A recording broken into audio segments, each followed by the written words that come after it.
Après le départ d'Antoine pour Bruxelles, j'ai aussitôt séché mes larmes, transféré les 650 000 € de notre compte d'épargne commun et demandé le divorce le lendemain au tribunal. Une rupture radicale pour tourner la page. Le terminal de l'aéroport Paris-Charles de Gaulle grouillait de monde. Je serrais fort la main d'Antoine, des larmes coulant sur mes joues de façon incontrôlable. « Antoine, est-ce que tu dois vraiment partir pendant 2 années entières ?» lui ai-je demandé, la voix étranglée par l'émotion. Antoine a doucement essuyé mes larmes, sa propre voix trahissant un certain pincement au cœur. « Léa, tu sais à quel point ce projet est important pour ma carrière. 2 ans, ça passe très vite. Je t'appellerai en visio tout le temps, mais tu vas me manquer. » J'ai enfoui ma tête contre sa poitrine. Il m'a tapoté doucement le dos. « Petite sotte.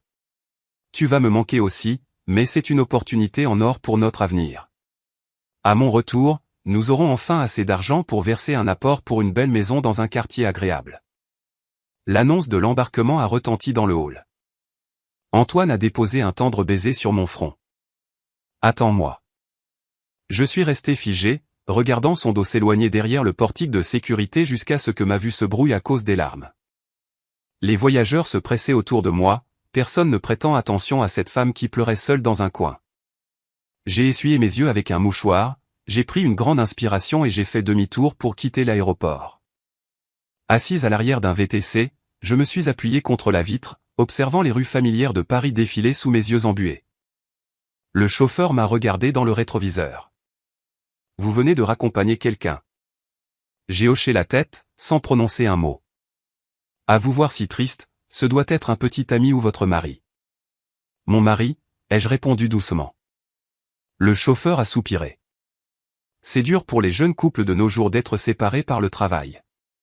Mais ne vous inquiétez pas, un homme bien revient toujours. J'ai esquissé un faible sourire sans répondre. La voiture est bientôt arrivée devant notre immeuble résidentiel dans le Marais. J'ai payé la course et j'ai pénétré dans l'appartement qu'Antoine et moi partagions. Le logement vide résonnait au bruit de mes pas.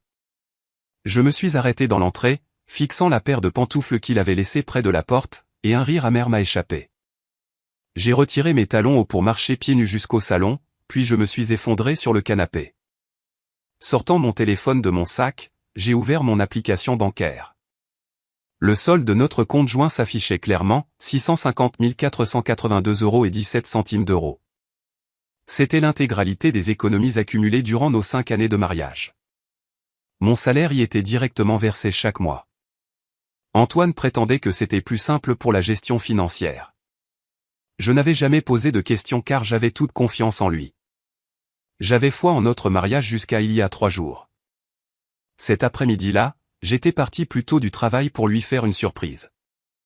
En approchant de notre immeuble, je l'ai aperçu qui sortait d'un café plus bas dans la rue, accompagné d'une autre femme.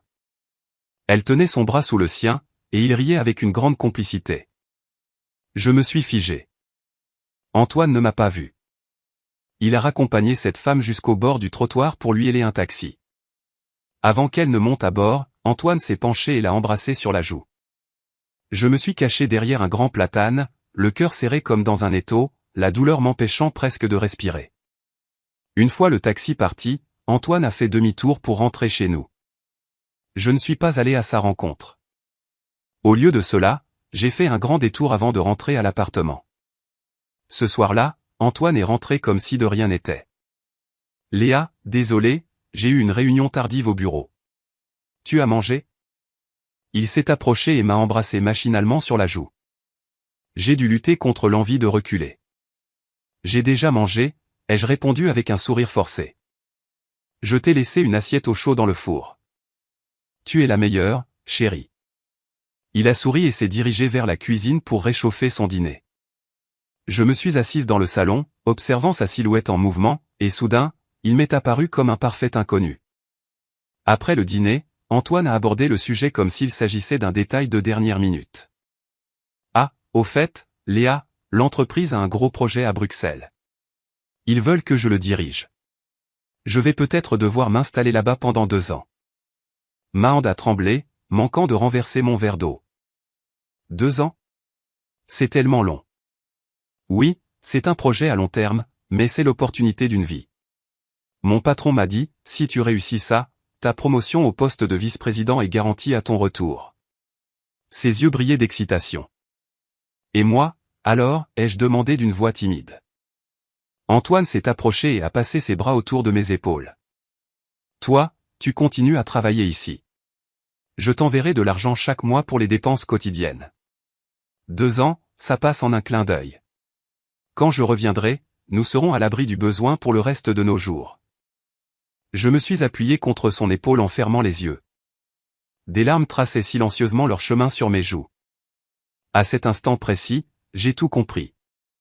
Il ne partait pas à Bruxelles pour un projet professionnel. Il y partait pour vivre avec cette femme. Cette mission n'était rien d'autre qu'un mensonge méticuleusement élaboré. Le lendemain, j'ai pris une journée de congé personnel. J'avais besoin de connaître la vérité. J'ai engagé un détective privé recommandé par un ami d'université. Il s'appelait Kevin Valois, un homme d'une fin de trentaine d'années qui semblait professionnel et digne de confiance. « Alors, Madame Miller, sur quoi puis-je enquêter pour vous aider ?» m'a demandé Kevin, assis en face de moi dans un café tranquille.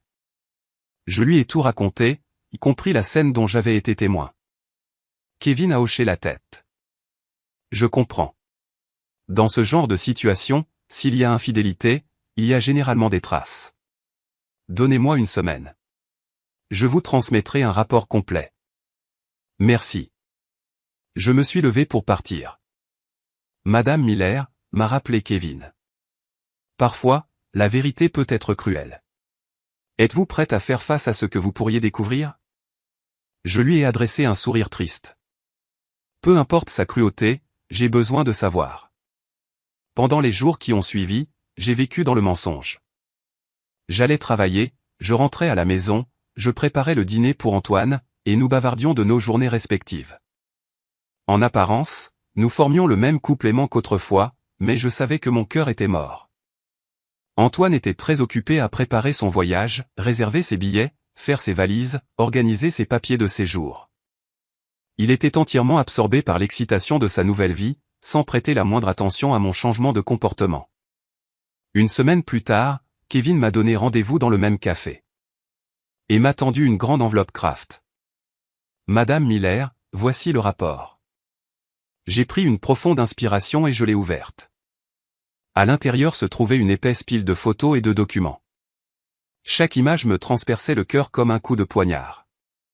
Antoine et cette femme se tenant par la main en faisant du shopping sur l'avenue des Champs-Élysées. Antoine et cette femme s'enregistrant à l'hôtel Lutetia.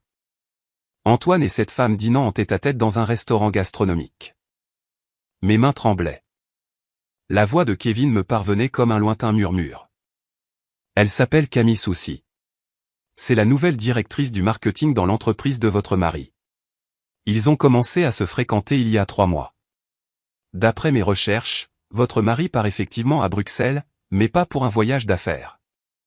Lui et mademoiselle Soucy s'y installent définitivement. Il y a déjà acheté un appartement, et l'apport a été payé avec l'argent de votre conjoint.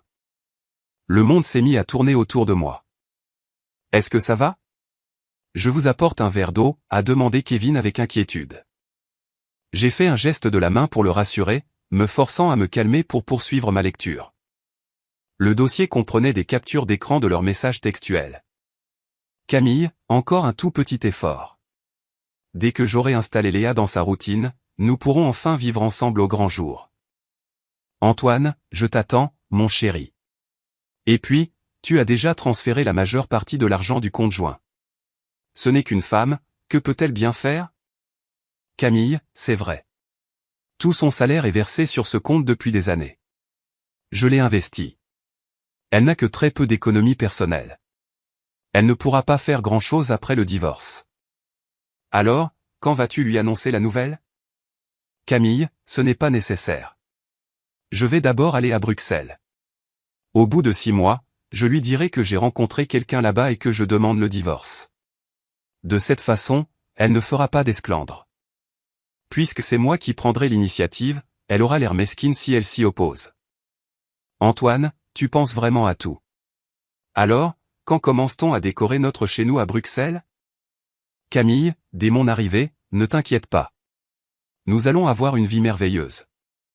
J'ai refermé le dossier, fermai les yeux et pris une longue et profonde inspiration. 5 ans de mariage. Tout cela n'était qu'une escroquerie minutieusement orchestrée. Madame Miller, qu'avez-vous l'intention de faire, m'a demandé Kevin en me tendant un verre d'eau. J'ai ouvert les yeux, le regard désormais résolu. Je vais transférer chaque centime de ce compte joint. Est-ce légal? C'est un compte joint. J'ai légalement le droit d'accéder au fonds, ai-je répondu avec un rire glacial. De plus, la majeure partie de cet argent provient de mon propre salaire. Il s'imagine que je suis une idiote qui va s'asseoir sagement ici à l'attendre pour qu'il puisse ensuite me jeter. Il rêve éveillé. Kevin a hoché la tête. Je comprends. Si vous avez besoin d'une assistance juridique, je peux vous recommander une excellente avocate. Merci. J'en aurai besoin. En quittant le café, je ne suis pas rentré chez moi. Je me suis rendu directement à la banque. Le guichetier a semblé surpris par la somme que je souhaitais transférer. Madame, c'est un montant conséquent. Êtes-vous sûr de vouloir transférer la totalité du solde? Absolument. Vers mon compte personnel. Très bien. Veuillez saisir votre code confidentiel. J'ai tapé les chiffres et j'ai regardé l'écran clignoter. Transfert réussi. Une immense vague de soulagement m'a envahi. 650 000 €, désormais en sécurité sur mon compte personnel. C'était ce qui me revenait de droit. C'était le fruit de mon sang, de ma sueur et de mes larmes de ces 5 dernières années. Quand je suis rentré à la maison, Antoine n'était pas encore de retour. Je me suis assise sur le canapé et j'ai commencé à reconstituer les pièces du puzzle de nos fines années de vie commune. Nous nous étions rencontrés par l'intermédiaire d'un ami commun. Je venais de terminer mes études universitaires et travaillais comme rédactrice publicitaire dans une petite agence. Antoine avait 3 ans de plus que moi et était déjà chef de projet dans une multinationale. Il était mûr, stable et charmant. Il m'avait courtisé sans relâche, m'offrant des fleurs, des cadeaux et venant me chercher au travail tous les jours. Il disait avoir eu un coup de foudre dès qu'il m'avait vu, que j'étais la fille la plus sincère et la plus gentille qu'il ait jamais rencontrée. J'avais été séduite par ses douces paroles et j'avais rapidement accepté de devenir sa petite amie. 1 an plus tard, nous étions mariés. Le mariage n'avait rien d'extravagant, mais il était chaleureux et ravissant. Je pensais avoir trouvé l'homme avec qui je partagerais le reste de mes jours. Notre vie conjugale semblait heureuse. Antoine était bon envers moi. Il dînait avec moi tous les soirs et nous sortions les week-ends. Je pensais que c'était ainsi que devait être un mariage. Mais avec le recul, tant de détails clochaient. Antoine insistait toujours pour que je dépose mon salaire sur notre compte joint sous prétexte de planification financière, mais je n'avais jamais vu le moindre relevé de compte durant toutes ces années. Je n'avais aucune idée d'où allait cet argent. Il rentrait souvent tard en prétendant travailler d'arrache-pied au bureau. Pourtant, lorsque je l'appelais, j'entendais un bruit de fond sonore rappelant un bar ou un restaurant. Il se montrait indifférent envers ma famille, trouvant toujours des excuses pour ne pas rendre visite à mes parents pendant les fêtes de fin d'année. Il était débordé par le travail, prétendait-il, mais il trouvait toujours du temps pour ses propres amis. Je me disais qu'il était simplement stressé par son travail. Je me disais qu'il était seulement introverti. J'inventais 1000 excuses pour me convaincre que mon mariage était heureux. Aujourd'hui, je me rends compte que je n'étais qu'une plaisanterie à ses yeux. À 20 h, Antoine est rentré. Léa, je suis rentré. Il m'a embrassé sur la joue comme à son habitude. J'ai refoulé mon dégoût et j'ai souri. Tu es là. Tu as mangé? Oui, un dîner d'équipe au bureau, a-t-il dit en enlevant sa veste. Au fait, je pars après-demain. Je dois juste régler quelques derniers détails professionnels. Déjà, ai-je feint la surprise? Oui, le calendrier du projet est très serré. Il s'est assis sur le canapé. Léa, pendant mon absence de 2 ans, tu devais bien prendre soin de toi. Ne dépense pas d'argent inutilement. Économise là où tu peux. J'ai failli éclater de rire. Il s'apprêtait à s'enfuir avec tout notre argent, et il avait le culot de me dire de ne pas dépenser inutilement. Je le ferai, ai-je dit en baissant les yeux. Antoine, prends soin de toi aussi à Bruxelles. Bien sûr. Il m'a pris la main. À mon retour, nous achèterons cette grande maison que nous avons toujours voulu, et puis nous ferons un bébé. Un bébé? Son bébé avec Camille? Je me suis contenté de sourire sans mot dire. Ce soir-là, nous avons dormi dans le même lit comme d'habitude, mais je me suis retourné sans cesse, incapable de fermer l'œil. L'homme allongé à mes côtés s'apprêtait à s'emparer de nos économies pour s'enfuir avec une autre femme, et je devais encore jouer mon rôle dans cette comédie. Le lendemain, j'ai rendu visite à l'avocate que Kevin m'avait recommandée. Bonjour.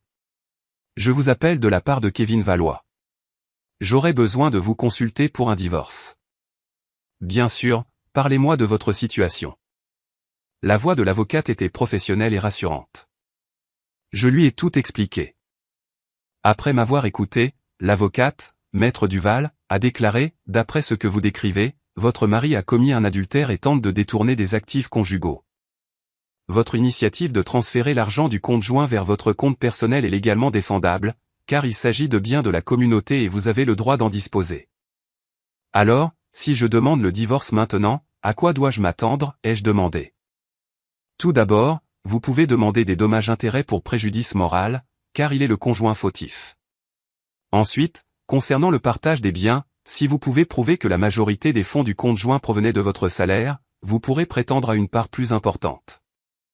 De plus, si votre mari a utilisé des fonds conjugaux pour acheter un bien immobilier à l'étranger, ce bien est également soumis au partage. Son analyse me traçait un chemin clair pour la suite. Quels documents dois-je préparer ? Votre acte de mariage, vos numéros de sécurité sociale, les preuves de son infidélité, une liste des actifs, les relevés bancaires, entre autres. Vous pouvez commencer à les rassembler, et nous pourrons convenir d'un rendez-vous pour en discuter en détail. Après avoir raccroché, j'ai commencé à préparer les pièces justificatives. L'acte de mariage et nos cartes de sécurité sociale se trouvaient dans un tiroir à la maison. Kevin m'avait déjà fourni un ensemble complet de preuves de sa liaison. Je pouvais imprimer les relevés bancaires en ligne. Tout était prêt. Sur le chemin du retour, ma mère m'a appelé. Léa, j'ai cru comprendre qu'Antoine partait travailler à Bruxelles. Oui, maman. C'est l'entreprise qui l'envoie, ai-je dit calmement. Et toi alors ? Ça va aller toute seule à la maison, a demandé ma mère, la voix pleine d'inquiétude. Ça ira, maman. Je suis une grande fille. Je peux prendre soin de moi. Mais 2 ans, c'est long. Tu devrais peut-être l'accompagner. Maman, mon travail est ici. Je ne peux pas simplement démissionner. Et puis, il y va pour travailler, pas pour s'installer définitivement. Ça ne servirait à rien que je parte. Ma mère a soupiré. J'imagine que tu as raison. En tout cas, prends soin de toi. Appelle-moi si tu as besoin de quoi que ce soit. Je le ferai, maman. Après avoir raccroché, j'ai souri amèrement. Je n'osais imaginer à quel point ma mère aurait le cœur brisé si elle savait que j'étais sur le point de divorcer. Courir après un mariage sans amour n'en valait plus la peine. Quand je suis rentré, Antoine faisait ses bagages. Une grande valise était remplie de vêtements et d'affaires de toilette. Léa, viens voir si je n'ai rien oublié, a-t-il demandé en se tournant vers moi. Je me suis approché et j'ai jeté un coup d'œil à l'intérieur. On dirait que tu as tout. Super. Il a refermé la fermeture éclair. Je pars demain. Sortons faire un bon dîner ce soir. Une petite fête d'adieu. D'accord. J'ai forcé un sourire. Nous sommes allés dans un restaurant chic du centre-ville. C'était là que nous avions eu notre premier rendez-vous et là que nous célébrions toujours nos anniversaires. Antoine a accordé une attention toute particulière au menu, il a commandé du vin rouge, du steak et mon tiramisu préféré. Léa, ça va être difficile pour toi pendant ces 2 années, a-t-il dit en levant son verre. À mon retour, je te promets que je me rattraperai. J'ai levé mon verre et l'ai entrechoqué contre le sien. Je t'attendrai. Le vin avait un goût doux amer, à l'image de notre mariage. Doux en surface, mais amer en profondeur. Oh, après mon départ, si tu as besoin d'argent pour quoi que ce soit, serre-toi sur le compte joint, a ajouté Antoine. J'ai laissé largement de quoi faire pour toi. J'ai failli éclater de rire. Il ne restait presque plus rien sur ce compte, et il prétendait m'avoir laissé largement de quoi faire. D'accord, je le ferai, ai-je répondu en me concentrant sur la découpe de ma viande. Léa. Antoine a soudainement saisi ma main. Je sais que tu seras seul ces 2 prochaines années, mais tu dois m'attendre. Notre relation est si forte. Nous surmonterons cela. J'ai plongé mon regard dans ses yeux pleins de sincérité. Si je n'avais pas vu les preuves, je l'aurais cru sur parole. Je t'attendrai, ai-je dit. Nous sommes rentrés tard ce soir-là. Antoine avait beaucoup bu et a passé tout le trajet du retour à parler de ses projets d'avenir. Il disait qu'à son retour, nous achèterions une maison plus grande, que nous irions aux Maldives pour une seconde lune de miel, que nous aurions un enfant. En écoutant ces paroles, je ne ressentais que de l'ironie. Il réaliserait probablement toutes ses promesses avec Camille. Je n'étais qu'un tremplin dans sa vie. Le matin où j'ai accompagné Antoine à l'aéroport, je me suis maquillé plus que d'habitude, en insistant sur le fard à paupières foncées pour que mes larmes paraissent plus crédibles. Antoine tirait sa valise pendant que je lui tenais le bras. Nous ressemblions à n'importe quel autre couple fusionnel, jouant la scène d'un adieu douloureux. Léa, ne pleure pas. 2 ans, ça passe très vite, a dit Antoine en essuyant mes larmes. Je sais. C'est juste que je ne supporte pas de te voir partir, ai-je sangloté. Petite sotte, murmura-t-il en me serrant dans ses bras. Prends soin de toi. Je t'appellerai tout le temps. J'ai enfoui mon visage contre sa poitrine, mes larmes trempant sa chemise. L'heure de l'embarquement est arrivée. Antoine m'a donné un dernier baiser. Attends-moi. Je t'attendrai, ai-je dit avec un sourire. Je suis resté là à le regarder passer les contrôles de sécurité, sa silhouette devenant de plus en plus petite jusqu'à disparaître complètement. Autour de moi, tant de gens se disaient au revoir, certains pleurant, d'autres souriant. Personne ne se doutait de ce que pensait réellement la femme à l'allure la plus brisée de l'aéroport. J'ai essuyé mes larmes et me suis éloigné de la porte d'embarquement. Dans le taxi, j'ai vérifié l'heure sur mon téléphone. Il était 10h50. Le tribunal était ouvert, mais je n'étais pas pressé. J'ai demandé au chauffeur de me ramener chez moi. Une fois rentré, j'ai pris une longue douche pour rincer tout mon maquillage. Je me suis glissé dans une robe bleu marine simple et épurée, d'allure digne et convenable. Je me suis assise devant ma coiffeuse, observant mon reflet dans le miroir. La jeune fille naïve d'il y a 5 ans s'en était allée, remplacée par une femme au regard déterminé. J'ai pris mon téléphone pour envoyer un message à Kevin, garde un œil sur les mouvements d'Antoine dès qu'il aura atterri à Bruxelles. La réponse est arrivée rapidement, reçue. Ensuite, j'ai écrit à mon avocate, Maître Duval, je serai à votre cabinet à 14h aujourd'hui. Elle a répondu, très bien. À tout à l'heure. Tout étant planifié, j'ai pris mon sac à main contenant toutes les pièces indispensables, notre acte de mariage, ma pièce d'identité, mes cartes bancaires et le rapport d'enquête de Kevin. À 11h précises, j'ai quitté la maison. Le tribunal judiciaire n'était pas très loin, à environ 20 minutes à pied. J'ai décidé d'y aller en marchant, une ultime promenade pour marquer la fin de ce chapitre de ma vie. Les rues étaient animées, chacun absorbé par sa propre existence. Personne ne remarquait cette femme marchant vers le tribunal pour mettre un terme à ses 5 années d'union. Le hall d'accueil du tribunal était relativement calme. Je me suis dirigé vers le guichet d'information. Excusez-moi, je souhaite déposer une demande de divorce. L'employé a levé les yeux vers moi. S'agit-il d'un divorce par consentement mutuel ou d'un divorce contentieux? Contentieux, ai-je répondu.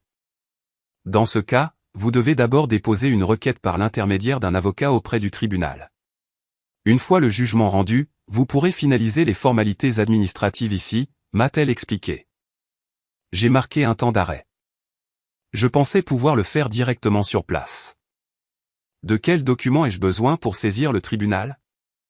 L'employé m'a tendu une liste de contrôle. Suivez simplement les instructions figurant sur cette liste.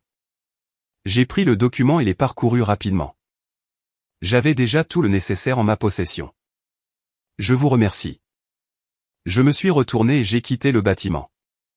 Il s'avérait que j'avais trop simplifié les choses. Divorcer n'était pas une simple formalité déclarative. C'était une véritable procédure juridique. J'ai sorti mon téléphone pour appeler mon avocate. Maître Duval, je sors tout juste du tribunal. On m'a indiqué que je devais d'abord déposer une requête par votre intermédiaire. C'est exact. Étant donné que votre mari réside désormais à l'étranger, vous ne pouvez pas opter pour un divorce par consentement mutuel classique. Il faudra passer par une procédure de divorce contentieux. Venez à mon cabinet cet après-midi, nous mettrons en place notre stratégie.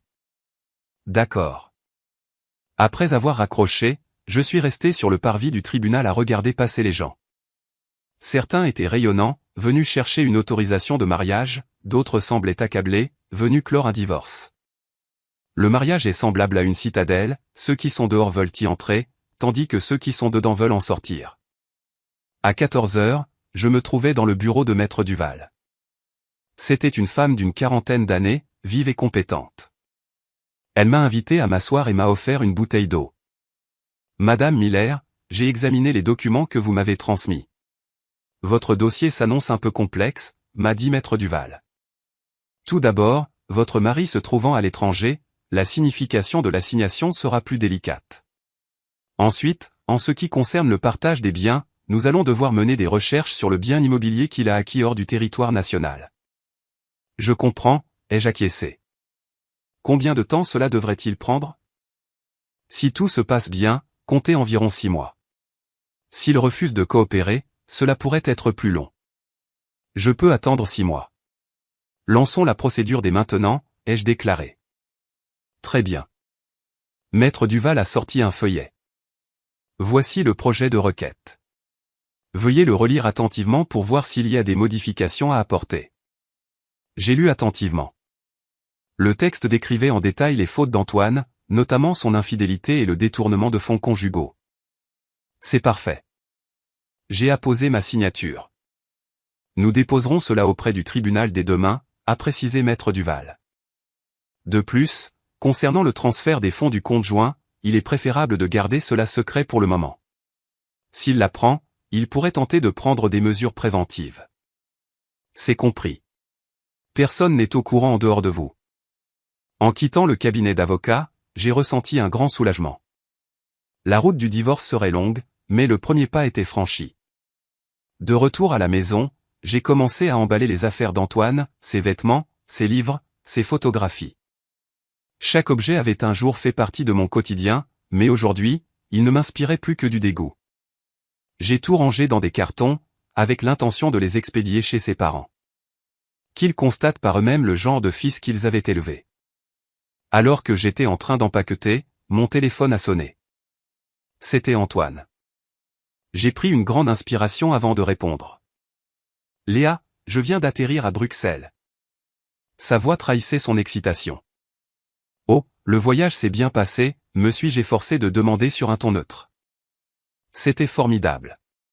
Le temps est magnifique ici, même si le décalage horaire se fait un peu sentir. Et toi, comment s'est passée ta journée? Tu as beaucoup pleuré? Ça va, ai-je dit. Tu devrais te reposer un peu. Léa, je t'aime. J'ai marqué une pause de quelques secondes avant de lâcher, moi aussi. Après avoir raccroché, j'ai fixé l'historique des appels de mon téléphone et j'ai ri de bon cœur. Il disait m'aimer, mais il n'aimait qu'une femme crédule et naïve qui lui confiait aveuglément son argent. Il n'avait jamais aimé la vraie Léa. Les jours suivants, je me suis rendu au travail comme d'habitude tout en continuant à vider ses affaires en soirée. J'ai emballé tout ce qui appartenait à Antoine et j'ai programmé l'expédition des cartons. J'ai également réorganisé la disposition des meubles et retiré toutes nos photos communes. L'appartement se transformait peu à peu en un espace qui n'appartenait qu'à moi seul. En l'absence de sa présence pesante, j'ai éprouvé un profond sentiment de liberté. 5 jours plus tard, Maître Duval m'a appelé. Madame Miller, la requête a été déposée et acceptée par le tribunal. Déjà, me suis-je étonné. Oui, votre dossier était particulièrement bien étayé, ce qui a facilité la procédure. À présent, le tribunal va délivrer une convocation pour votre mari. Il disposera d'un délai imparti pour y répondre. S'il ne se manifeste pas, le tribunal pourra prononcer un jugement par défaut. Très bien, j'ai compris. En raccrochant, j'ai expiré un grand coup. Tout se déroulait conformément à nos plans. Ce soir-là, Antoine m'a appelé en visio. À l'écran, il se tenait dans une pièce inconnue dotée de baies vitrées donnant sur les lumières nocturnes de la ville. Léa, regarde, c'est mon appartement bruxellois, s'est-il exclamé en balayant la pièce avec l'objectif de son téléphone. pas mal, non? J'ai observé ce logement moderne avec un mépris intérieur évident. C'était sans doute l'appartement qu'il avait acheté avec notre argent. C'est très joli, ai-je commenté. Tu y vis seul? Oui. Un 2 pièces que l'entreprise a mis à ma disposition, a-t-il dit avec un sourire charmeur. C'est un peu vide, cependant. Ce serait parfait si tu étais là avec moi. J'ai failli rire. Il vivait probablement déjà là avec Camille tout en maintenant cette comédie. À ton retour, nous serons de nouveau réunis, ai-je répondu. Oui, tu vas me manquer. Une fois l'appel terminé, je suis restée assise sur le canapé, pensive. Le talent d'acteur de cet homme était prodigieux. Si je n'avais pas découvert les preuves de mes propres yeux, j'aurais pu rester dupe le reste de mes jours. Une semaine plus tard, Kevin m'a envoyé un nouveau rapport. Il contenait des clichés d'Antoine et de Camille à Bruxelles. On les voyait faire leurs courses ensemble, cuisiner ensemble, se promener bras dessus bras dessous. Ils avaient tout d'un couple de jeunes mariés. Il y avait également une photo d'eux devant une agence immobilière. La note de Kevin précisait, il s'intéresse à une propriété à Genève, prévoyant de souscrire un emprunt immobilier au nom de l'entreprise de votre mari. J'ai enregistré toutes les photos comme nouvelles pièces à conviction. Lorsque Maître Duval les a examinées, elle a affirmé, avec ces éléments, nous pouvons demander une mesure conservatoire de gel de ses avoirs afin de l'empêcher de procéder à d'autres transferts de propriété. S'il vous plaît, faites-le, ai-je insisté. Ne vous inquiétez pas, Madame Miller. Je ferai tout ce qui est en mon pouvoir pour vous obtenir la meilleure issue possible. Les hommes de la trempe de votre mari doivent répondre de leurs actes. J'ai hoché la tête. Oui, ils devaient payer. 2 semaines plus tard, Antoine a reçu la convocation du tribunal. Ce soir-là, il m'a appelé, la voix tremblante de fureur. Léa, tu es devenue folle? Pourquoi as-tu demandé le divorce? Parce que je sais tout pour toi et Camille, ai-je répondu calmement. Un silence de mort s'est installé à l'autre bout du fil pendant quelques secondes. Quoi? De quoi parles-tu? Je ne comprends pas, a balbutié Antoine, sa voix trahissant une panique évidente. Cesse de jouer la comédie, Antoine, ai-je ricané. Je sais que tu n'es pas à Bruxelles pour le travail. Tu vis avec Camille. Je sais que tu as puisé dans notre argent pour acheter un appartement là-bas, et je sais que tu n'as jamais eu l'intention de revenir. Léa, écoute-moi. Laisse-moi t'expliquer. Je ne veux plus d'explications, les jeux coupés. Les papiers sont déposés. Nous réglerons cela devant le tribunal. Comment as-tu osé? Tu as vidé le compte joint, n'est-ce pas? C'est de l'argent de la communauté. Tu n'avais pas le droit de faire ça. Antoine laissait enfin tomber son masque. La majeure partie de cet argent provient de mon salaire. En quoi est-ce anormal que je le récupère, ai-je répliqué. Et toi alors? Utiliser les fonds du couple pour acheter un logement dans un autre pays, n'est-ce pas une dissimulation d'actifs? Antoine est resté muet. Léa, tu vas le regretter, a-t-il dit d'un ton menaçant.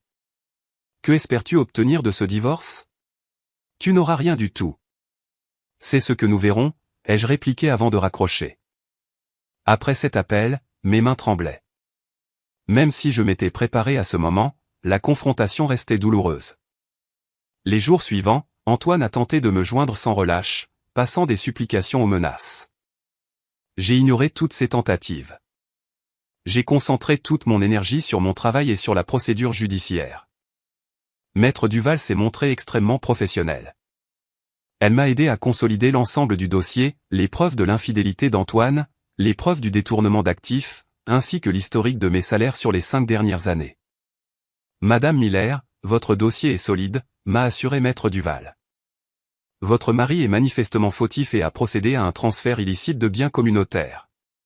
Le tribunal statuera très probablement en votre faveur. Merci, Maître Duval. Je vous en prie, c'est mon rôle. Restez forte, ce sera bientôt fini. J'ai hoché la tête. Oui, je devais être forte. Je n'étais plus la fille naïve d'il y a 5 ans. Un mois plus tard, l'audience s'est tenue au tribunal. Antoine ne s'est pas déplacé et s'est fait représenter par un avocat. L'audience s'est bien déroulée. Maître Duval a exposé l'intégralité des preuves au tribunal. L'avocat d'Antoine a tenté de soutenir que les photos étaient truquées et que l'acquisition immobilière n'était qu'un investissement, mais face à des preuves aussi tangibles, ses arguments se sont avérés bien minces. Le juge a mis l'affaire en délibéré et a annoncé que le verdict serait rendu ultérieurement. En sortant de la salle d'audience, Maître Duval m'a tapoté l'épaule. « Vous avez été excellente, Madame Miller.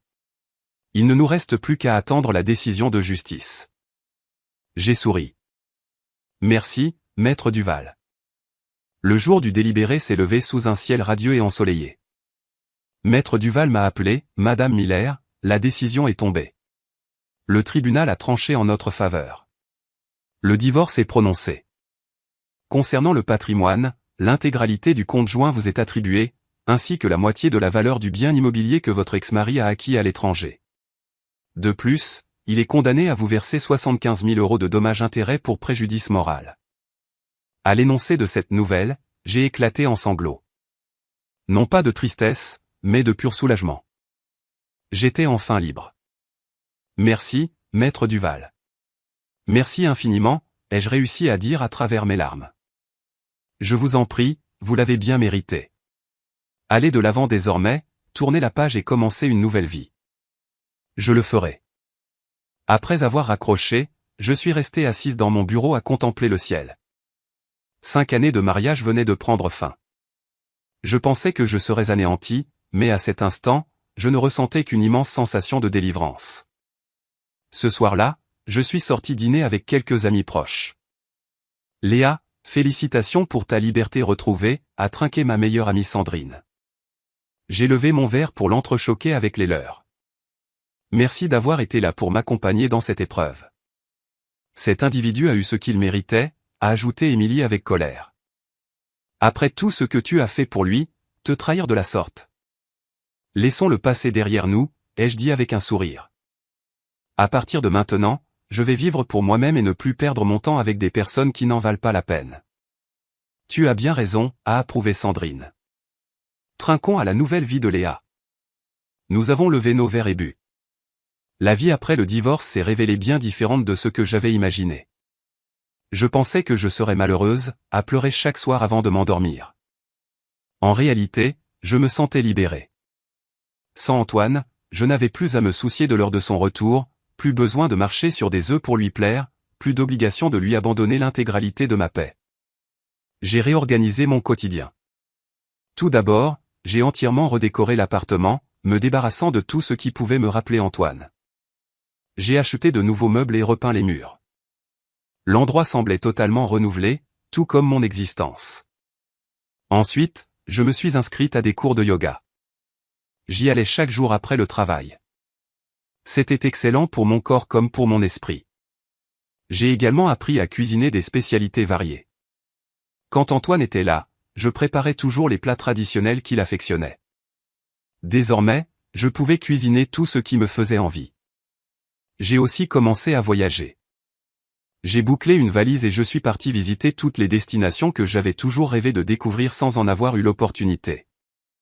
J'y ai fait des rencontres enrichissantes, écouté des récits captivants. J'ai réalisé que le monde était bien plus vaste que mon mariage raté et qu'il offrait tant d'autres belles choses à explorer. 6 mois plus tard, la mère d'Antoine est venue me trouver. « Léa, s'il te plaît, peux-tu pardonner à Antoine ? Il a conscience d'avoir mal agi », m'a-t-elle imploré en me prenant la main, les yeux rougis par les larmes. J'ai doucement dégagé ma main. « Je suis désolé, Madame Evans, mais c'est impossible.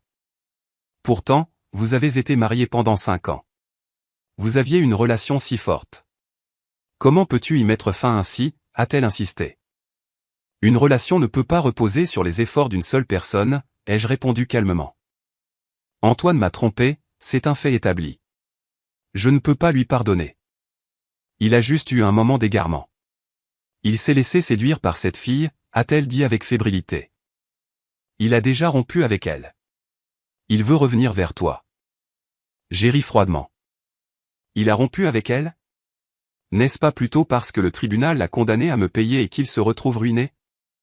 Son visage a blêmi. Je comprends votre détresse et je conçois que vous preniez pitié de votre fils, ai-je ajouté. Mais essayez de vous mettre à ma place. Antoine et moi sommes divorcés. Il n'y aura pas de retour en arrière. S'il vous plaît, ne venez plus me chercher. Sur ces mots, j'ai fait demi-tour pour m'éloigner. Je l'entendais sangloter derrière moi, mais je ne me suis pas retourné. Je savais que je pouvais paraître insensible, mais je n'avais aucun regret. J'avais accordé sa chance à Antoine, et c'est lui qui l'avait gâché. Quelques mois plus tard, j'ai fait la connaissance d'un collègue nommé Benoît Caron. C'était le nouveau responsable du service marketing, de quelques années mon aîné, mûr, stable et fort séduisant. Nous nous sommes rapprochés dans le cadre d'un projet professionnel commun. Il se montrait d'une grande bienveillance à mon égard, m'épaulant fréquemment dans mes tâches. Un jour, il m'a invité à dîner. « Léa, j'ai cru comprendre que tu étais divorcée », a-t-il dit sans détour. J'ai été un peu surprise mais j'ai hoché la tête. « Oui. »« Est-ce que tu fréquentes quelqu'un en ce moment ?» a-t-il demandé en me regardant droit dans les yeux. J'ai secoué la tête. « Non. »« Alors, est-ce que tu me permettrais de t'inviter ?» a-t-il poursuivi avec sincérité. « Je sais que c'est peut-être un peu précoce, mais tu me plais beaucoup. J'apprécie ton indépendance, ta force de caractère et ta gentillesse. J'aimerais prendre soin de toi, te protéger et t'offrir un foyer chaleureux. » J'ai plongé mon regard dans ses yeux sincères et j'ai senti mon cœur s'emballer légèrement. Pourtant, j'ai secoué la tête. « Je suis désolé, Benoît. Je ne me sens pas prête pour une nouvelle relation sentimentale actuellement. »« Je comprends, » a-t-il répondu. « Alors je saurai attendre. Peu importe le temps que cela prendra, j'attendrai. » Ce soir-là, une fois rentré, je me suis installé sur mon balcon à contempler les étoiles. Peut-être qu'un jour je croirai à nouveau en l'amour, mais pour le moment, je souhaitais simplement me consacrer à moi-même. 1 an plus tard, la décision de justice a été exécutée. Antoine a réglé les dommages-intérêts et m'a versé l'équivalent financier de sa moitié de la propriété bruxelloise. Avec les 650 000 € récupérés sur le compte joint, je disposais à présent de près d'1 million d'euros d'économies. C'était plus qu'il n'en fallait pour mener une existence confortable. J'ai utilisé une partie de cette somme pour ouvrir un petit salon de thé juste en bas de mon immeuble. Ce n'était pas très grand, mais l'endroit était chaleureux et accueillant. Chaque matin, je préparais le café pour mes clients. L'après-midi, je m'installais près de la fenêtre pour lire un livre et profiter des rayons de soleil. Ma vie était devenue simple et agréable. Un jour, Sandrine est venue me rendre visite à mon salon de thé. « Léa, tu as l'air sincèrement heureuse aujourd'hui », a-t-elle remarqué. « C'est vrai », ai-je souri. « C'est aussi ce que je ressens. »« Est-ce qu'il t'arrive d'avoir des regrets ?» m'a-t-elle demandé brusquement. J'ai réfléchi un instant avant de secouer la tête. Aucun regret. Ce mariage m'a causé beaucoup de souffrance, mais il m'a aussi permis de mûrir. J'ai appris à me protéger, à ne pas accorder ma confiance aveuglément et, surtout, à m'aimer moi-même. Croiras-tu à nouveau en l'amour un jour ? J'ai observé la lumière du soleil traverser la vitre et j'ai souri. Oui, mais la prochaine fois, je me montrerai plus prudente, plus rationnelle. Je ne m'oublierai plus jamais par amour pour quelqu'un d'autre. Sandrine a hoché la tête en signe d'approbation. Tu as changé de la plus belle des manières. Oui, j'avais changé. Je n'étais plus cette jeune fille naïve et crédule d'autrefois. J'étais devenue une femme indépendante, forte, qui savait ce qu'elle voulait. 2 ans plus tard, un après-midi, une silhouette familière a franchi la porte de mon salon de thé. C'était Antoine. Il paraissait usé par le temps, des mèches grises parsemant sa chevelure. « Léa » a-t-il prononcé d'une voix mal assurée. Je l'ai dévisagé avec calme. « Qu'est-ce que tu fais ici ?» Je tenais à m'excuser, a-t-il balbutié. Je te demande pardon pour tout ce que j'ai fait. Je suis restée silencieuse, me contentant de le fixer. Je sais que j'ai commis des actes épouvantables. Je t'ai fait du mal, a-t-il poursuivi. Je m'en veux terriblement aujourd'hui, mais je sais qu'il est trop tard. Je tenais simplement à te présenter mes excuses. C'est bien, je t'ai entendu, ai-je répondu. Y a-t-il autre chose ? Antoine est resté interdit. Il a secoué la tête.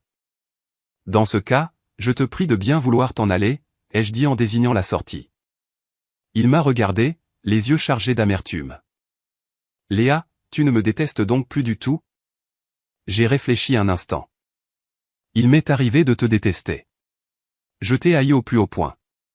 Je voulais me venger, mais aujourd'hui, je n'éprouve plus de haine à ton encontre. J'ai réalisé que détester quelqu'un est épuisant. Tu n'en vaux pas la peine. Es-tu heureuse à présent, a-t-il demandé. Très heureuse, ai-je souri. Bien plus que je ne l'ai jamais été à tes côtés. Cette phrase a résonné en lui comme un coup de poignard. Il a esquissé un rire amer, s'est détourné et a quitté le salon de thé. En observant sa silhouette s'éloigner, j'ai soudain réalisé que cet homme que j'avais aimé si éperdument n'était plus qu'un étranger à mes yeux. Le temps est une chose merveilleuse, il guérit toutes les blessures. Désormais, mes journées étaient bien remplies et paisibles. Je me réveillais, pratiquais le yoga pendant 1 heure, puis me préparais un petit déjeuner copieux. À 9 heures, j'ouvrais le salon de thé. Pour le déjeuner, je me préparais un plat simple, comme des pâtes ou un sandwich. L'après-midi, s'il n'y avait pas trop d'affluence, je m'installais près de la fenêtre pour lire. Je m'étais récemment passionné pour la psychologie, un domaine fascinant. En soirée, je retrouvais des amis pour dîner ou je regardais un film à la maison. Le week-end, je partais en randonnée dans la forêt de Fontainebleau où je visitais le musée d'Orsay. Mon existence était tranquille, mais magnifique. Plus important encore, je m'étais retrouvé. Je n'avais plus besoin de dépendre de personne. Je menais ma vie de manière autonome et selon mes propres aspirations. Il y a 6 mois, Benoît m'a de nouveau proposé de sortir. Léa, cela fait 2 ans que je t'attends, m'a-t-il dit. Je sais par quoi tu es passé et je ne veux pas te presser, mais je tenais à ce que tu saches que je suis toujours là, à t'attendre. À cet instant précis, j'ai senti que je pouvais peut-être lui accorder une chance. Benoît, ai-je répondu, je veux bien essayer. Il était transporté de joie et m'a serré fort dans ses bras. C'est vrai? C'est vrai? J'ai souri. Mais je dois être honnête avec toi. Je ne sais pas encore si je t'aime. Je veux simplement nous donner une chance. C'est suffisant. C'est plus qu'il n'en faut, a-t-il assuré. Je te prouverai par mes actes que je suis digne de ton amour. Nous sommes ensemble depuis 3 mois maintenant. Il se montre merveilleux avec moi, doux, attentionné et encourageant. Il respecte mes opinions, soutient mes projets professionnels et ne me pousse jamais à faire ce que je ne souhaite pas. Être à ses côtés m'apporte confort et un sentiment de liberté. C'est peut-être ainsi que doit se vivre le véritable amour, non pas comme une tempête de passion, mais comme un fleuve tranquille. Non pas comme une possession, mais comme un respect mutuel. Non pas comme un enfermement, mais comme une liberté partagée. J'ignore de quoi notre avenir sera fait, mais je suis prête à tenter l'aventure car j'ai la conviction que tant que je m'aimerai suffisamment, que je serai indépendante et forte, rien ne pourra plus me briser. Il y a quelques jours, j'ai reçu un message d'une vieille connaissance qui côtoyait Antoine. Cette personne m'a appris qu'Antoine et Camille s'étaient séparés. Elle l'avait quitté en découvrant qu'il était ruiné. Il se retrouvait désormais seul à Bruxelles, luttant pour joindre les 2 bouts. Mon interlocuteur m'a demandé si je pouvais lui prêter un peu d'argent pour l'aider à traverser cette période difficile. J'ai regardé le message et j'ai souri. J'ai répondu, je suis désolé. Je ne peux pas vous aider. Puis j'ai bloqué le numéro. Ce n'était pas par cruauté, mais parce que je savais qu'il était le seul responsable de ses malheurs. Lorsqu'il m'a trahi, qu'il m'a menti et m'a fait souffrir, s'est-il soucié un instant de mes sentiments? À présent qu'il est au plus bas, il se souvient de mon existence. Désolé, mais je ne suis pas une solution de repli ni un réceptacle pour le fardeau émotionnel d'autrui. Je souhaite simplement m'aimer et vivre ma vie. La semaine dernière, j'ai assisté à une réunion d'anciens élèves de l'université. Chacun prenait des nouvelles des autres. Certains avaient obtenu des promotions, d'autres accueillaient leur 2e enfant, d'autres encore avaient divorcé. Quand est venu mon tour, j'ai déclaré, je suis divorcée, je possède mon propre salon de thé, j'ai un nouveau compagnon et je suis très heureuse. Tout le monde a semblé surpris et m'a félicité. Une ancienne camarade m'a demandé, Léa, tu ne regrettes pas ton divorce? Après tout, vous étiez mariés depuis de nombreuses années. J'ai secoué la tête. Aucun regret. Si je n'avais pas divorcé, j'aurais pu passer ma vie entière à vivre dans le mensonge. Ce divorce a été douloureux, mais il m'a permis de me retrouver. Tu es bien courageuse, a commenté une autre camarade. Beaucoup de femmes dans ta situation auraient simplement fermé les yeux pour préserver le foyer. Nous n'avions pas d'enfants à l'époque, le choix était donc plus simple, ai-je répondu. De plus, je reste convaincu qu'un foyer malheureux est bien plus préjudiciable pour un enfant. Tout le monde a hoché la tête en signe d'accord. Ce soir-là, j'avais un peu bu. En rentrant chez moi, je me suis tenu sur mon balcon à contempler les lumières de la ville. J'ai repensé à la femme que j'étais 3 ans plus tôt, celle qui disait adieu à son mari en larmes à l'aéroport. À cette époque, je pensais que mon monde s'écroulait. Pourtant, me voilà aujourd'hui, plus épanoui que jamais. J'ai prouvé qu'une femme n'a besoin de personne pour mener une vie magnifique. Aujourd'hui, une cliente particulière est entrée dans le salon de thé. C'était une jeune fille, sans doute au début de sa vingtaine. Elle a l'air bouleversée. Elle a commandé un café au lait et s'est installée dans un coin, pleurant en silence. Je me suis approché d'elle et lui ai demandé doucement, « Avez-vous besoin d'un mouchoir ?» Elle a levé les yeux, le regard rougi, « Je vous remercie. » Je lui ai tendu le mouchoir et me suis assise en face d'elle. « Si cela ne vous ennuie pas, aimeriez-vous en parler ?» Elle a hésité un instant, puis a hoché la tête. Il s'est avéré qu'elle venait de découvrir que son petit ami la trompait. Elle ne savait pas quel parti prendre, lui pardonner ou rompre définitivement. Il prétend que c'était une erreur unique et qu'il m'aime toujours, a confié la jeune fille. En même temps, je me sens si blessé, si perdu. En la regardant, je me suis revu 3 ans en arrière. Écoutez-moi, lui ai-je dit sincèrement. Il n'y a pas d'erreur unique. En matière d'infidélité, c'est soit 0 fois, soit d'innombrables fois. Si vous lui pardonnez cette fois-ci, il recommencera. Et quelqu'un qui vous aime sincèrement ne vous infligerait jamais une telle souffrance. Mais cela fait 3 ans que nous sommes ensemble. Je ne veux pas tout gâcher, a pleuré la jeune fille. 3 ans, c'est une longue période, ai-je acquiescé. Mais si cette relation vous fait souffrir, elle ne mérite pas que vous vous y accrochiez. Vous devez apprendre à vous aimer, à vous respecter. Ne gaspillez pas votre jeunesse pour quelqu'un qui n'en vaut pas la peine. La jeune fille m'a regardé, des larmes brillant dans ses yeux. Vous avez raison. Je sais ce qu'il me reste à faire. J'ai souri. C'est très bien. Vous rencontrerez quelqu'un de meilleur pour vous. En la regardant s'éloigner, j'ai soudain senti que mon expérience pouvait s'avérer utile à d'autres. C'est peut-être là le sens de la douleur, elle nous fait grandir et nous permet d'aider les autres à grandir à leur tour. 3 mois plus tard, un soir, j'étais en train de clôturer la caisse du salon de thé lorsque mon téléphone a retenti. C'était un numéro masqué. J'ai répondu et une voix féminine a demandé, « S'agit-il bien de Madame Léa Miller ?» Oui, c'est moi-même. Ici l'agent Chen, de la police de Bruxelles, a-t-elle annoncé. Nous devons vous informer d'une situation concernant votre ex-époux, Monsieur Antoine Evans. Mon cœur a manqué un battement. Qu'y a-t-il?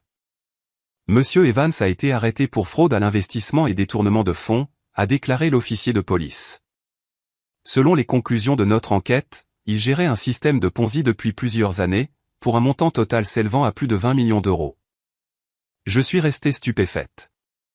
De plus, a poursuivi l'agent, avant son arrestation, il a laissé une lettre qui devait vous être remise. Dans ce courrier, il indique qu'une partie des fonds utilisés pour acquérir l'appartement en Belgique provenait de ses activités illégales. La Cour de justice procède actuellement à la saisie de ces actifs, ce qui pourrait vous impliquer.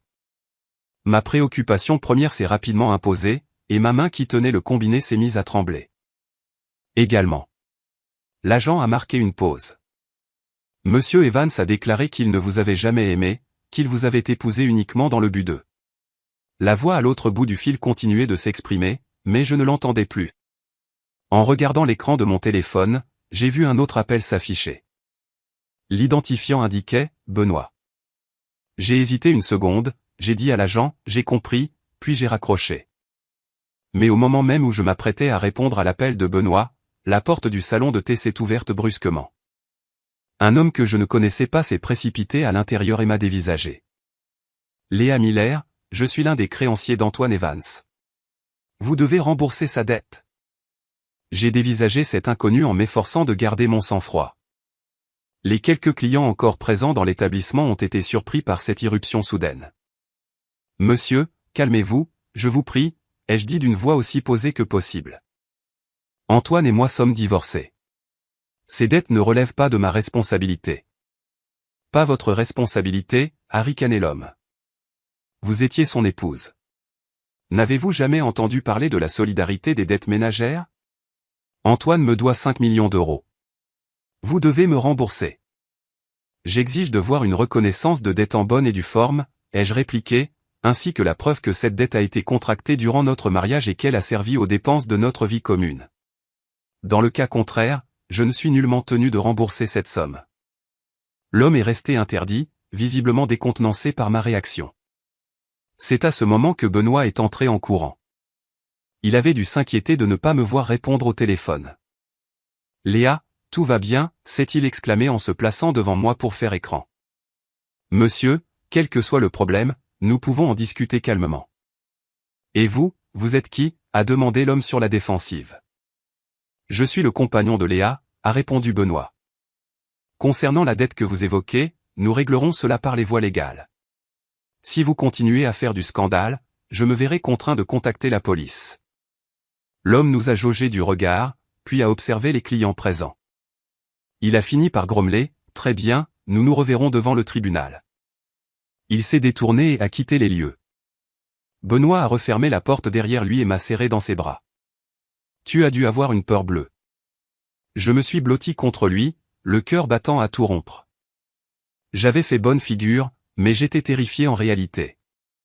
Je suis tellement soulagé que tu sois là, ai-je murmuré. Petite sotte, je t'ai dit que je te protégerais, a-t-il murmuré en me tapotant doucement le dos. C'était quoi cette histoire de dette? Je lui ai fait part de l'appel téléphonique de la police. Après m'avoir écouté, Benoît a froncé les sourcils. Ce misérable d'Antoine. Qu'est-ce qu'il a encore fabriqué? Je n'en savais rien. J'ai soupiré. Je pensais en avoir fini avec lui après le divorce. Je ne m'attendais pas à tout cela. Ne t'en fais pas, a dit Benoît. Je t'accompagnerai chez ton avocate demain. Vous êtes divorcés et vos biens ont été légalement partagés. Ces activités frauduleuses et ces dettes en Belgique ne te concernent en rien. J'ai hoché la tête, mais un sentiment d'inquiétude persistait en moi. Ce soir-là, je n'ai pas pu fermer l'œil. Les paroles de l'officier de police résonnaient dans mon esprit, « Monsieur Evans a déclaré qu'il ne vous avait jamais aimé, qu'il vous avait épousé uniquement dans le but de... » Dans quel but? Me voler mon argent? Ou y avait-il un autre motif caché?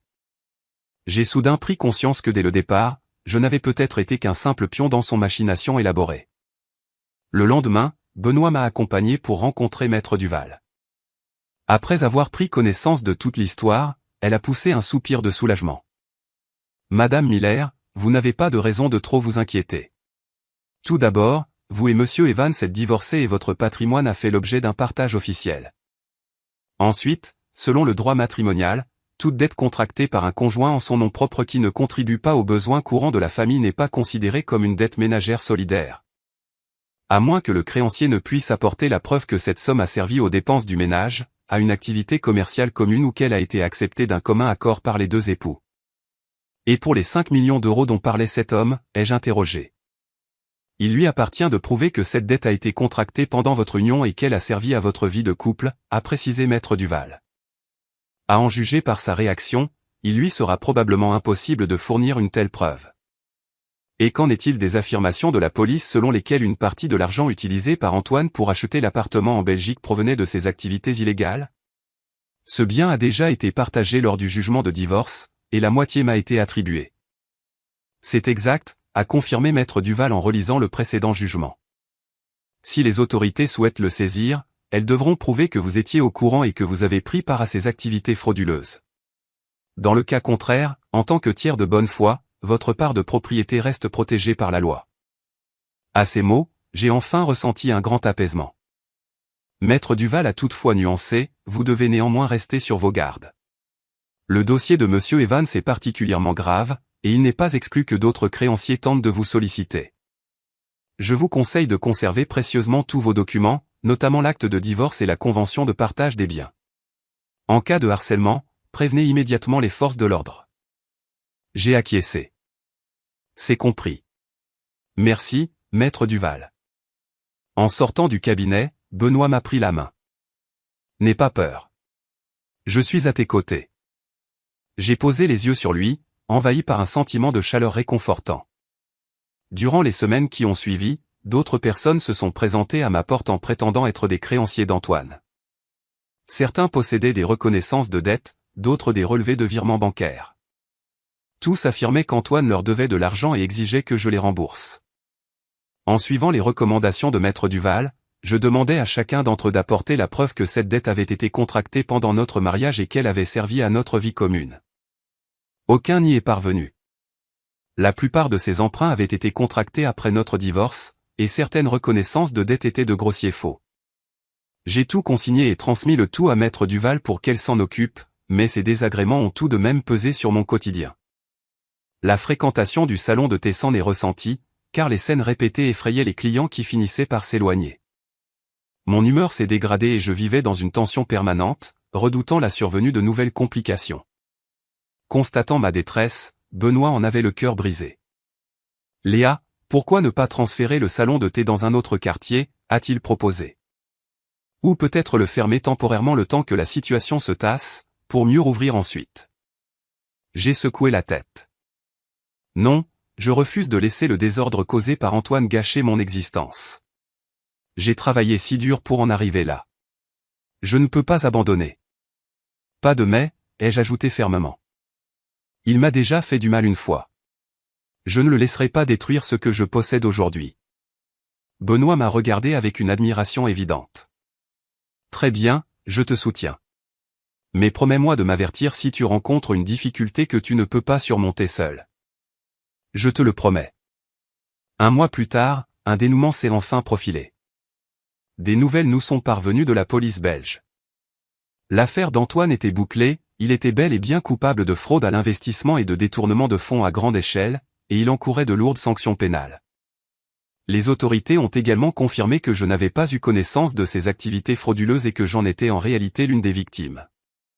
En conséquence, les actifs qui m'avaient été attribués lors du partage des biens du divorce ne feraient l'objet d'aucune saisie. À l'annonce de cette nouvelle, j'ai enfin poussé un immense soupir de soulagement. Maître Duval a également réglé les litiges avec les créanciers par le biais de procédures juridiques. Toutes ces dettes ont été reconnues comme étant purement personnelles à Antoine et sans lien avec moi. Progressivement, les importuns ont cessé de se manifester et l'activité du salon de thé a repris son cours normal. Mon existence retrouvait enfin sa tranquillité. Cependant, je savais que cette épreuve m'avait inculqué une leçon essentielle. Je pensais qu'un divorce marquait une rupture nette, mais le passé d'une personne trouve toujours un moyen d'influer sur son présent. Il me fallait faire preuve de plus de prudence et de vigilance à l'avenir. Ce soir-là, la police de Bruxelles m'a contacté à nouveau. « Madame Miller, Monsieur Evans souhaiterait vous adresser quelques mots. Seriez-vous disposé à l'écouter ?»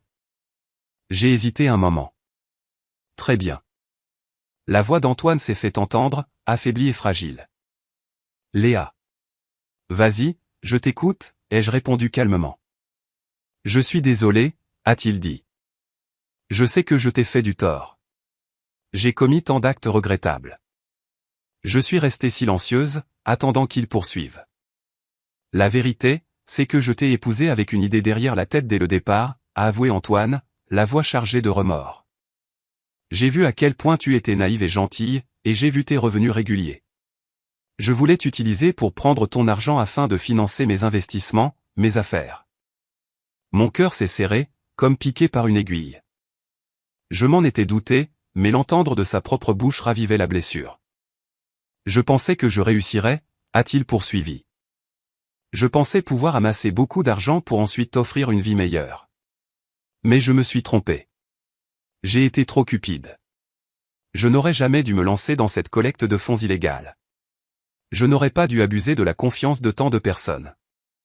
Et pour ce qui est de Camille, ai-je interrogé. Camille ? Elle a été une victime elle aussi, a répondu Antoine avec un rire amer. Elle s'imaginait que j'étais riche. Elle n'était avec moi que pour l'argent. Quand elle a découvert que j'étais un imposteur, elle m'a quitté.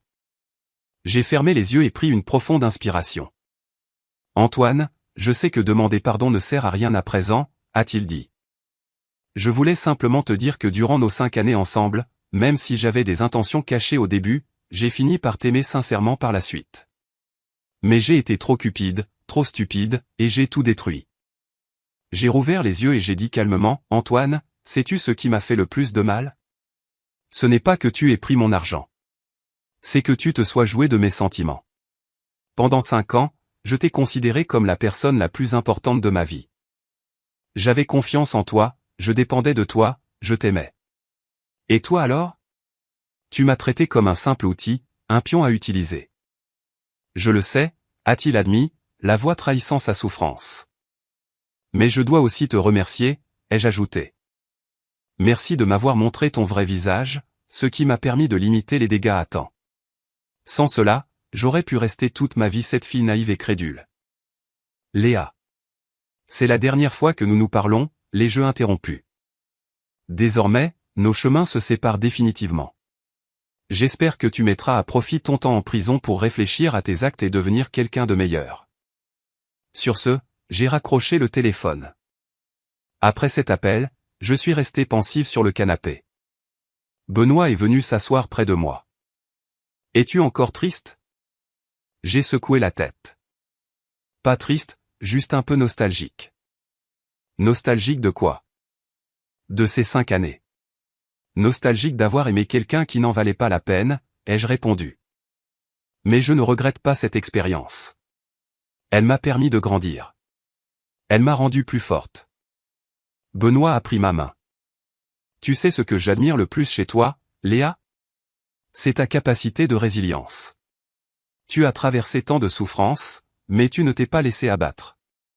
Au contraire, tu es devenue plus indépendante, plus courageuse. J'ai posé mon regard sur lui, ressentant une vague de chaleur envahir mon cœur. Benoît, merci d'avoir été à mes côtés à chaque instant, ai-je dit. Je ne pense pas que j'aurais pu surmonter tout cela sans toi. Petite sotte, nous formons un couple. C'est tout à fait naturel, a-t-il répondu. Et c'est plutôt à moi de te remercier de me donner l'opportunité de prendre soin de toi et de t'aimer. Ce soir-là, nous avons longuement discuté. Nous avons évoqué le passé, le présent et l'avenir. Benoît m'a confié qu'il souhaitait m'épouser pour fonder un foyer. Je lui ai répondu que j'y étais disposé, mais que j'avais besoin de temps. Je voulais m'assurer qu'il m'aimait sincèrement, et non pas simplement par pitié ou par désir de me venir en aide. Il a assuré qu'il comprenait parfaitement et qu'il saurait patienter le temps nécessaire. À cet instant, j'ai enfin saisi la nature du véritable amour, ce n'est pas une tempête passionnelle, mais un cours d'eau calme et régulier. Ce n'est pas une question de possession et de contrôle, mais de respect et de compréhension réciproque. Ce n'est pas exiger de l'autre qu'il change pour vous, mais l'accepter tel qu'il est. 6 mois plus tard, l'activité du salon de thé était florissante. J'ai recruté 2 employés, Chloé, une jeune diplômée universitaire, et Marie, une femme d'une 40aine d'années.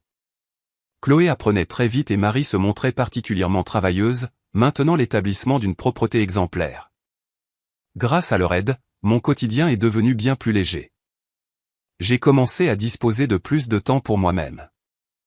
Je me suis inscrite à un cours de photographie, découvrant le plaisir d'immortaliser des tranches de vie à travers un objectif.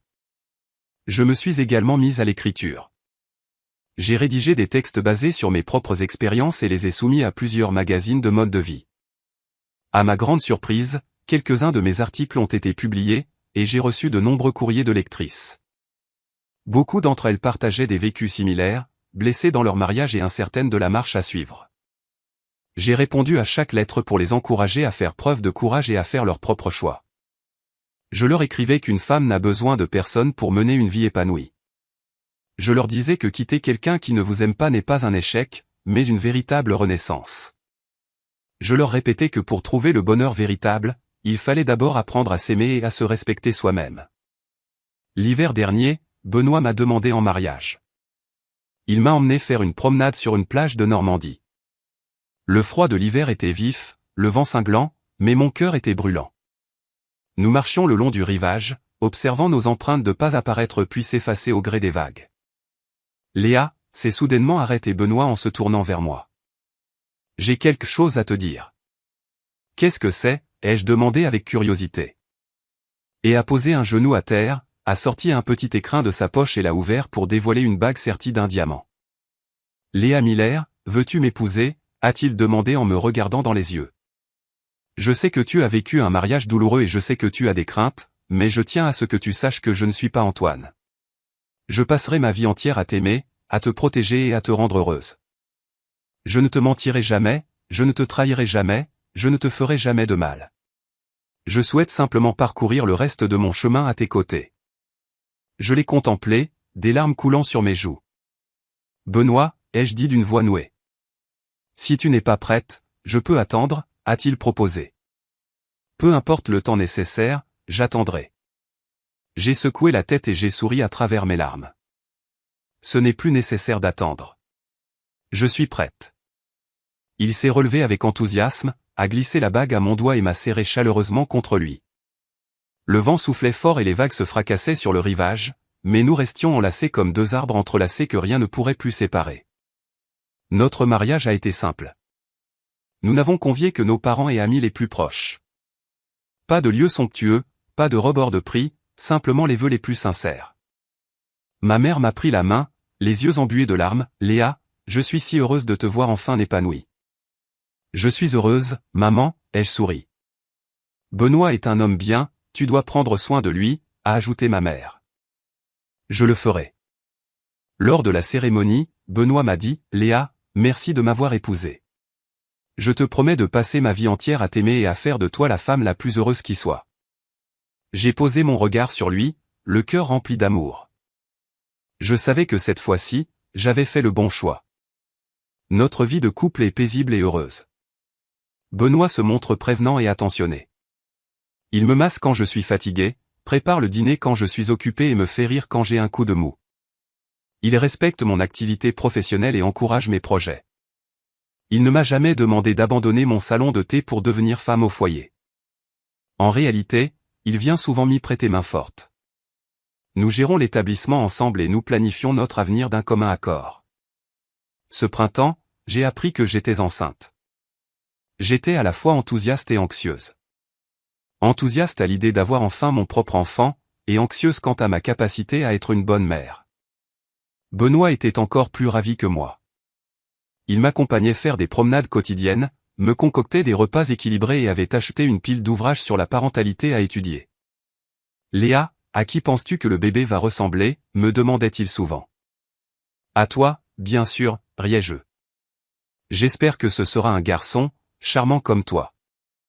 Et moi j'espère que ce sera une fille, magnifique comme toi, répondait-il. Nous rêvions de notre avenir, de notre petite famille. La grossesse a été exigeante, mais j'étais heureuse. Je savais que cet enfant avait été conçu dans l'amour, symbole de mon union avec Benoît.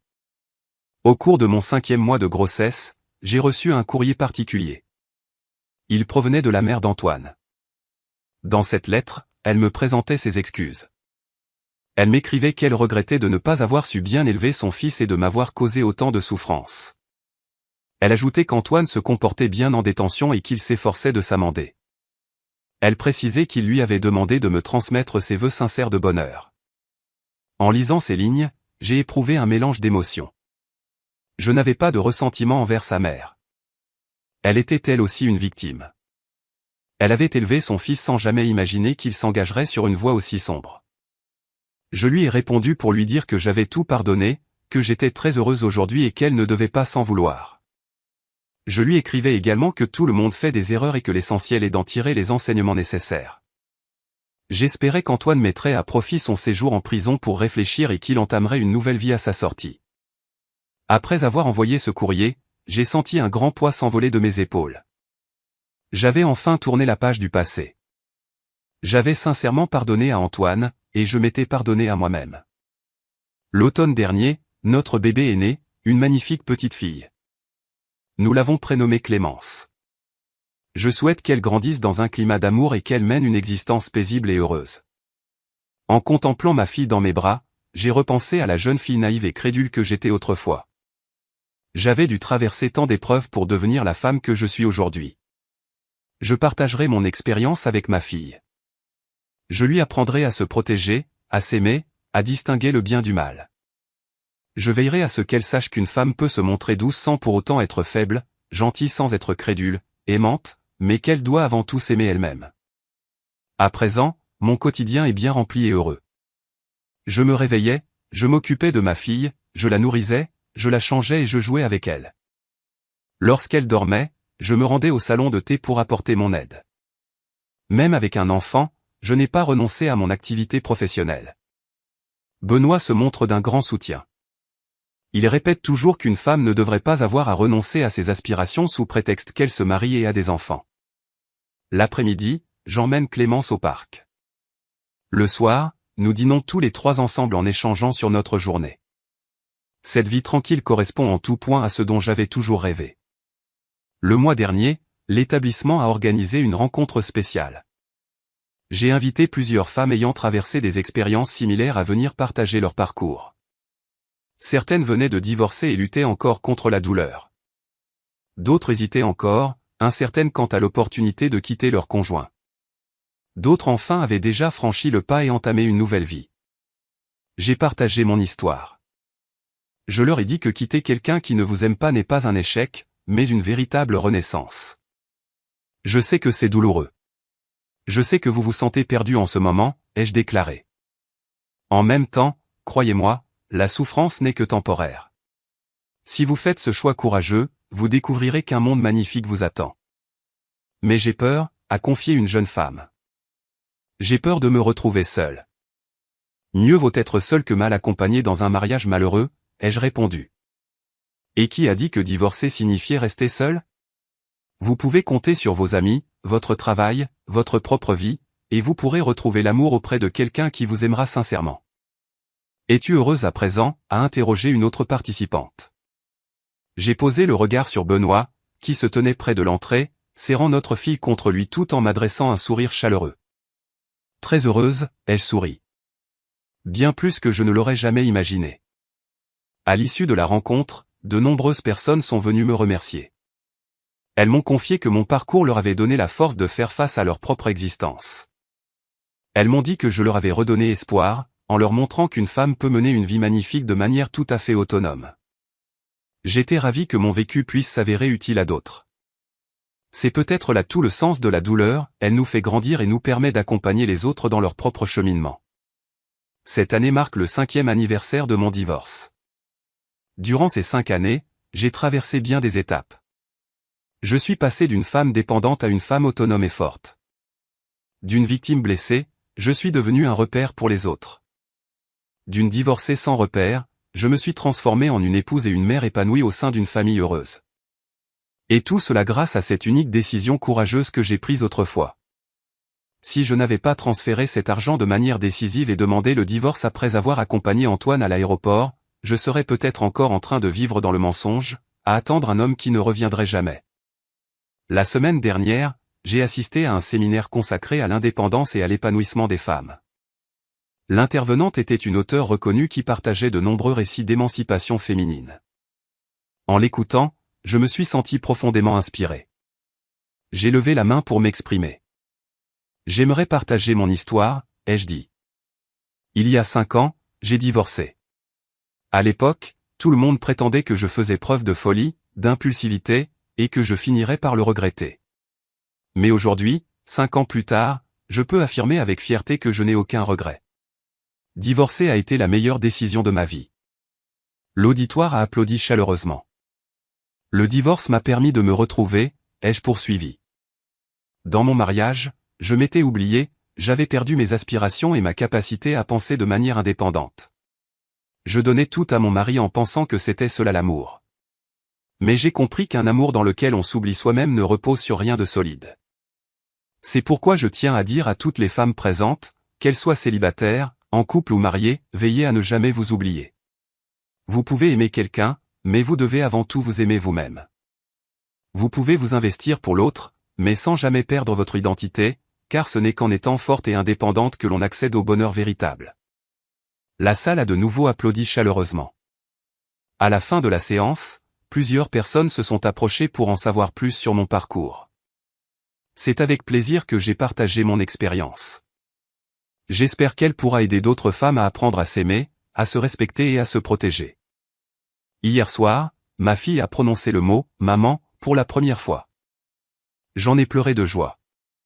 Je l'ai serrée fort contre moi et j'ai murmuré dans mon cœur « ma petite, maman t'aimera et te protégera toujours. Je t'élèverai dans un climat d'amour, et tu grandiras pour devenir une fille indépendante, forte et bienveillante. Benoît s'est approché et nous a enveloppés de ses bras. Nous la protégerons ensemble. Je me suis appuyé contre son épaule, contemplant ma fille dans mes bras, le cœur débordant de bonheur. C'est exactement l'existence dont j'avais toujours rêvé, un mari aimant, une fille magnifique, mon activité professionnelle et mes propres amis. Je n'ai plus besoin de dépendre de personne. Je peux mener ma vie de manière autonome et selon mes propres choix. Cette histoire touche à sa fin. Je vous remercie de m'avoir écouté. Au plaisir de vous retrouver pour un prochain récit.